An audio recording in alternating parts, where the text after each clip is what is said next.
think there's going to be a chance for a disruptive innovation here.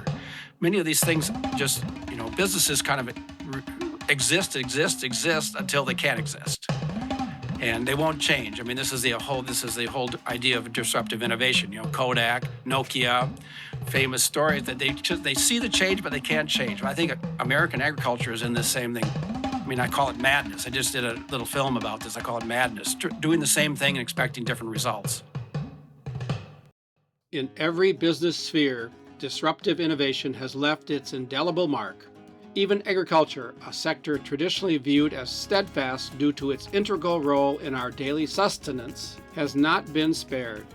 It has experienced two significant upheavals in its history. In the 1920s, the world of farming was revolutionized by the advent of machinery. Power farming emerged, introducing motorized machines that replaced the traditional horse and oxen. Close to 100 companies sprang to life, inventing groundbreaking products including tractors, combines, harvesters, choppers, thrashers, cultivators, seeders, drills, and blowers.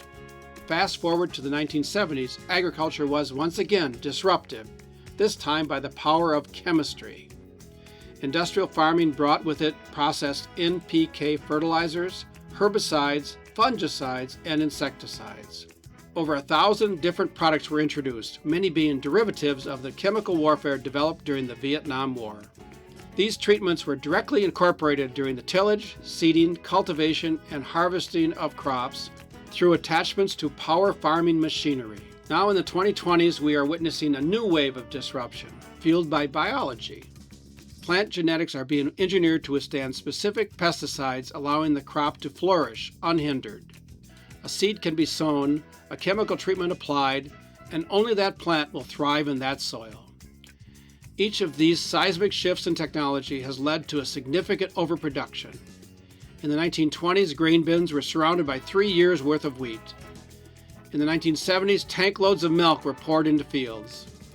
And now in the 2020s, we see 1 million bushel corn piles near every grain elevator. We find it absurd that Kodak continued to operate its film factories even as digital cameras took the world by storm. We shake our heads at Nokia's denial of the imminent replacement of flip phones by smartphones. Yet here we are, watching as mountains of corn grow larger year by year, and in 2025, farmers are set to plant more corn than ever before, over 95 million acres in the U.S. alone. A question worth pondering is, what triggers disruption? Is it the shift in the market or the advent of new technology? The reality is they are symbiotic. One cannot exist without the other in driving disruptive innovation. We're facing this issue because the farm economy is tanking, the environment is being challenged, there's pressure from the whole world to do something about the environment and make the world much better in your place. And then our diets are changing. All these are pressures coming into the ag industry that's going to drive change. Indeed, the market is facing new boundaries. Today, I introduce you to 3 individuals who are not only cognizant of the challenges facing agriculture, but also pioneering new technologies, laying the foundation for the next wave of technical innovation. Everything has gotten so much bigger, and is that it's increased productivity on a per person basis somewhat, but at the same time, the cost has outpaced the machine productivity rate. Not only have machines got more expensive, massively more expensive, they've gotten more expensive on a per acre basis and a per bushel basis. So it's the inverse of Moore's law. Like, it's the only area in the world where you get less and less for your money every year with automation. I believe that the big tractors run around with 4 tracks, all that. I think they're dinosaurs. I think we're watching dinosaurs stomping around and all of that. I believe that the automation thing is disruptive, and there's lots of folks out there that would try to do it. The biggest cause of soil degradation isn't wind or water erosion, it's tillage erosion. A farmer who field cultivates their field or uses these high-speed discs will always look over the field when they get done because it looks pretty and think, I did a good job. And they fold up the machine and have the sensation of a good job done instead of, I just did the most destructive thing I can to this asset. future generations would be very, very expensive to try to remediate. The next step, which has the best potential, is not just place the tractor at the right place, it's also place the implement at the right place. This way, we won't have to farm all the land, but just what needs to be tilled or worked so that we get the best growing condition for the crop or to take care of the crop. And that's implements guidance. And that means controlling the right and left location of the implement in relation to the AB line. The rainfall, the water you get, you don't own it. You're just borrowing it. It shows up.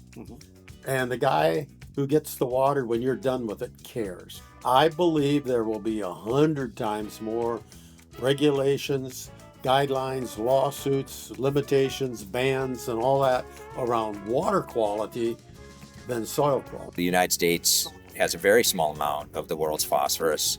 When you look at what are published as known reserves, it's 40 years worth. Within the next generation, we're out of this thing that all of life depends on. We're sleepwalking into a serious crisis. The long-term crisis is, are we abusing the soil so bad that we're going to end up having to be so efficient, and usually efficient means more chemically induced, and then every now and then stuff happens that later on you find out that wasn't such a good idea.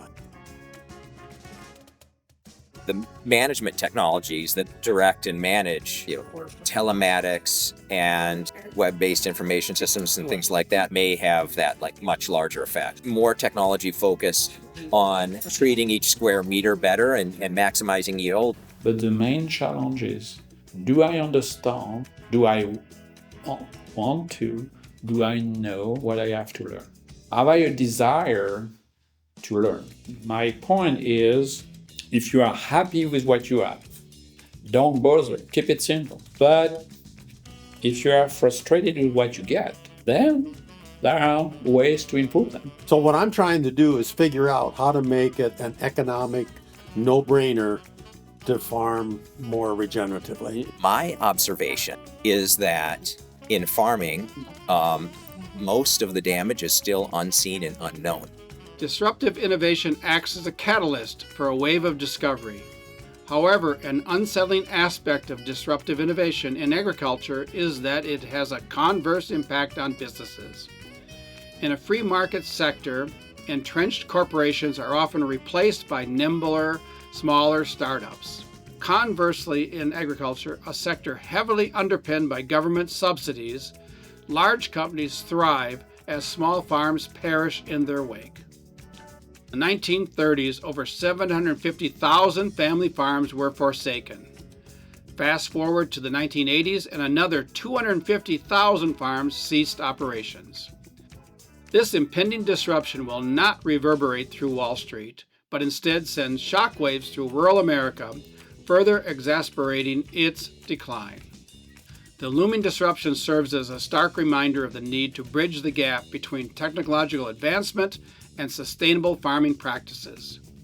It's a call to arms for innovators and policymakers alike to ensure that the pursuit of progress does not come at the expense of our rural communities and small-scale farmers.